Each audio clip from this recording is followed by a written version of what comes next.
Well, Governor Gavin Newsom did it again. He found a way to just completely embarrass not only himself, but his entire state today when he gave this cutesy little rally titled the Election Rigging Response Act. You can see the little podium they had set up right there where him and a bunch of other corrupt Democrat Californian politicians delivered remarks and speeches about how President Donald Trump was ruining our nation. He was crying about Texas gerrymandering, the Republicans down there, President Donald Trump trying to rig the 2026 midterm elections already, according to him. And it was all around just not a good look for him. But on top of it, President Donald Trump and border czar Tom Homan found an incredible way to absolutely troll Governor Gavin Newsom during his speech. You can see Gavin Newsom being absolutely livid about this in the middle of the speech where he addresses it. Take a listen to this. Because we're all in this together. Where are we? At Democracy Center. And right outside, at this exact moment, are dozens and dozens of ICE agents. Donald Trump, you think it's coincidental? Donald Trump and his minions, Tom Homan, tough guy,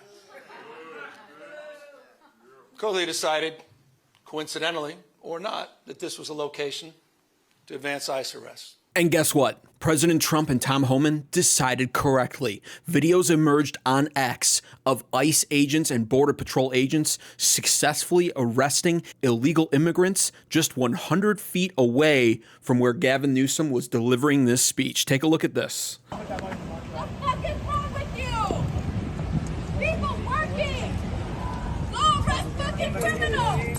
What the fuck are you doing? You're talking about this type of work! Right behind you, brother. Those are fucking cowards! And not only that, but the Border Patrol chief would then indirectly throw shade at corrupt Californian senators, Democrat politicians in the state, and Governor Gavin Newsom himself, where he flat out says he's doing the job that they should be doing, basically. Take a listen to what he says. What happened? We're here making Los Angeles a safer place. Since we won't have politicians that'll do that, we do that ourselves. So that's what we're here today, as you can see. Already making it a safer place. We're glad to be here, not going anywhere. And the governor's inside right there. I don't know where he's at. He's about 100 feet behind us. Do you have any comment from him or anything? Again, any message? We're making Los Angeles and California a safer place. We're going to continue to do that, and they can take that one to the bank and cash it. And so while Border Patrol agents were outside the event center arresting illegal immigrants who were probably trying to attend Gavin Newsom's event, Gavin Newsom was back inside trying to flex the might and power of California. To members of the California legislature for having the courage of their convictions, for standing tall and standing firm, to recognize today is Liberation Day in the state of California. And as Senator Schiff said, Donald Trump, you have poked the bear, and we will punch back. Here's the good thing about California, folks. We're the size of 21 state populations combined. We're the fourth largest economy in the world. We're not a small, isolated state. Now, if all you ever did was listen to Democrats from an emotional standpoint, you'd be a stupid liberal voter, first of all. But second of all, it all sounds great. Wow, 21 state populations combined with the fourth largest economy. California is a powerhouse. Well, only potentially. When you actually dive into the facts of the matter and look at just what kind of a job Governor Gavin Newsom has done for his state during his long rule as governor, it tells a much different story. These are the facts of the matter when it comes to California currently. Under Gavin Newsom's watch, California leads the nation in highest gasoline taxes. And you can see here, California holds the unfortunate distinction of having the highest gas taxes in the United States. Here's why and what contributes to the high prices. High excise tax. As of July 2025, California's excise tax on gasoline is 61 cents per gallon, according to the California Taxpayers Association. This is significantly higher than the national average. Then there's a sales tax. On top of the excise tax, California also levies a sales tax on gasoline, which currently stands at 7.25% statewide, though it can be even higher in some localities. Other taxes and fees. Additionally, California imposes other taxes and fees, including a state underground storage tank fee of 2 cents per gallon. There's also environmental regulations. This shouldn't be surprising to anybody. California also has strict environmental regulations that contribute to higher gas prices. These include Low Carbon Fuel Standard, a program designed to reduce the carbon intensity of fuels, Cap and Trade program, and also they require a special blend of gasoline. Ooh, just for Californian hippies. California requires a special blend of gasoline designed to reduce pollution, which is more expensive to produce. In total, drivers in California pay the highest taxes at the pump, equivalent to 90 cents per gallon. California also has the highest state income tax. This is verified straight off the Intuit TurboTax website. Top 10 highest income tax rates by state for 2024. Number 1, California. 13.3% for individuals earning more than $1 million. A 1% surcharge for mental health services applies to this income bracket. And yes, not every person in California is paying 13.3%, obviously, because most people living there aren't making $1 million. But even in the lower brackets, they are still taxed at an incredibly high rate. California also has the highest number of drug overdose deaths and homelessness. This is confirmed in an article by usnews.com. These are the 10 states with the most homeless people. Number 1, California, with 187,084 estimated homeless people. Surprise, surprise, New York is next on that list with 158,019 homeless people. And so while Governor Gavin Newsom is flexing on his state's potential economic might and power and influence in the world, this is what the streets of California typically look like nowadays. That's the California dream right there in action. Isn't that something? Such a beautiful state, beautiful sandy beaches, palm trees, In-N-Out Burger. I've visited California several times. I love it there. But this is what decades of liberal rule do to a city or a state. It's absolutely disgusting. So according to this, California also has the highest public urination and defecation incidents. And here's the funniest thing. I was just listening to Megyn Kelly yesterday, where the Republican governor hopeful for California literally does say that California, in his own words, stinks of piss and shit.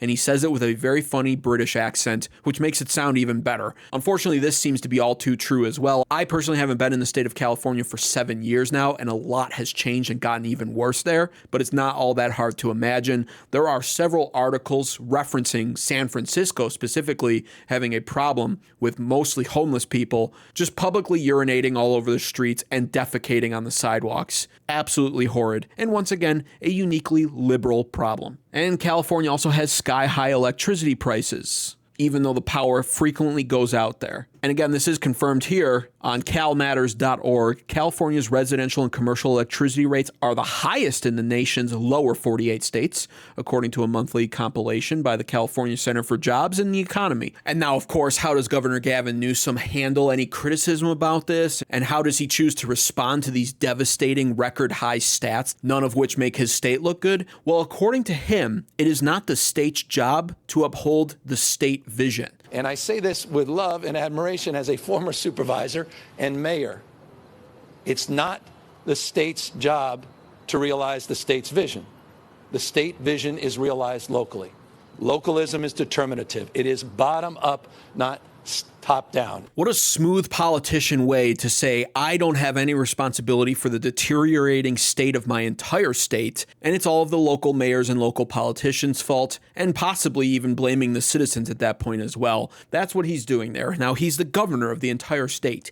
He can get down and dirty and get active within these communities, traveling city by city to clean up stuff. And he's done this in the past under dire circumstances where in 24 hours, he essentially was able to snap his fingers and remove every single homeless person off the street in order to make it look presentable. So it can be done, and he has done it when absolutely necessary. But when it's not absolutely necessary, he tends to sit back and podcast and interview people and give fancy schmancy speeches where he cries about President Donald Trump. He's so busy tweeting on his X account about how much he hates Trump that he doesn't actually want to do any of the work or take any of the credit and responsibility for allowing his state to deteriorate so badly under his rule. Let's not forget there's over $100 million missing out of California, all because of his reckless spending and money management. But let's go back one more time to his disastrous speech earlier today. And here we are in open and plain sight before one vote is cast in the 2026 midterm election.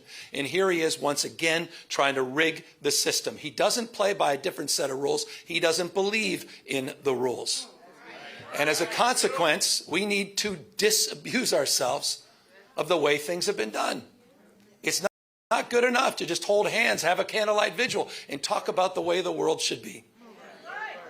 We have got to recognize the cards that have been dealt. Now there he was referencing obviously President Donald Trump and how Trump apparently doesn't play by any rules at all. However, this is rich coming from the guy who literally wants to seize control of the redistricting of his entire state and redraw the lines essentially for himself. Unfortunately for him, it doesn't look like he's going to be successful in doing that. Breaking news, a devastating new poll finds California voters oppose doing away with the state's redistricting commission, essentially a commission that allows the people and citizens of California to redraw district lines rather than the state government being in control of that the way Gavin Newsom is now pushing for to try to fight Texas's redistricting and supposed gerrymandering. According to this political poll, 64% of the state's voters want to keep it, including 72% of independents. Gavin Newsom's plan is to bring this issue to a special election before the voters to try to change it because it's currently illegal for him to just draw the map himself.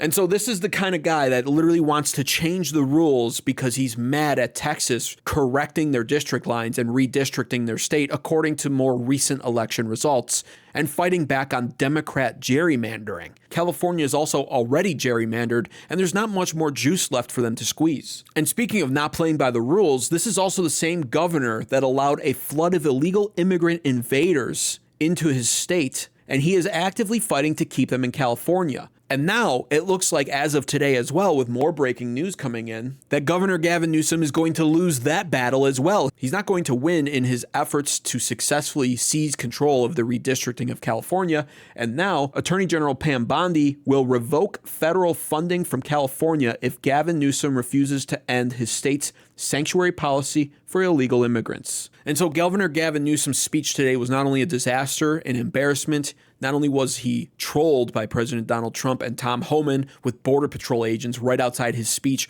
literally arresting illegal immigrant Mexicans who were probably trying to attend his speech. But on top of that, he's been a massive failure of a governor for the state of California, and I just proved it with facts, statistics, and data. And his future endeavors are also going to fail. He will not successfully seize control of the redistricting of his state. And on top of that, he's now being threatened by the Attorney General to lose all federal funding, which would severely cripple that fourth largest economic state he has. Gavin Newsom's legacy will be remembered as one of a complete failure. And if he even thinks he has a chance of running for the 2028 Democrat president, he is sorely mistaken. Be sure to subscribe right now to American Advocates for more content like this, unless you think Gavin Newsom is the white version of Obama, a man you already bow down and pray to every day in your room as you worship Obama's poster plastered right above your bed. If that's you, dislike this video and never come back. But otherwise, thanks for watching.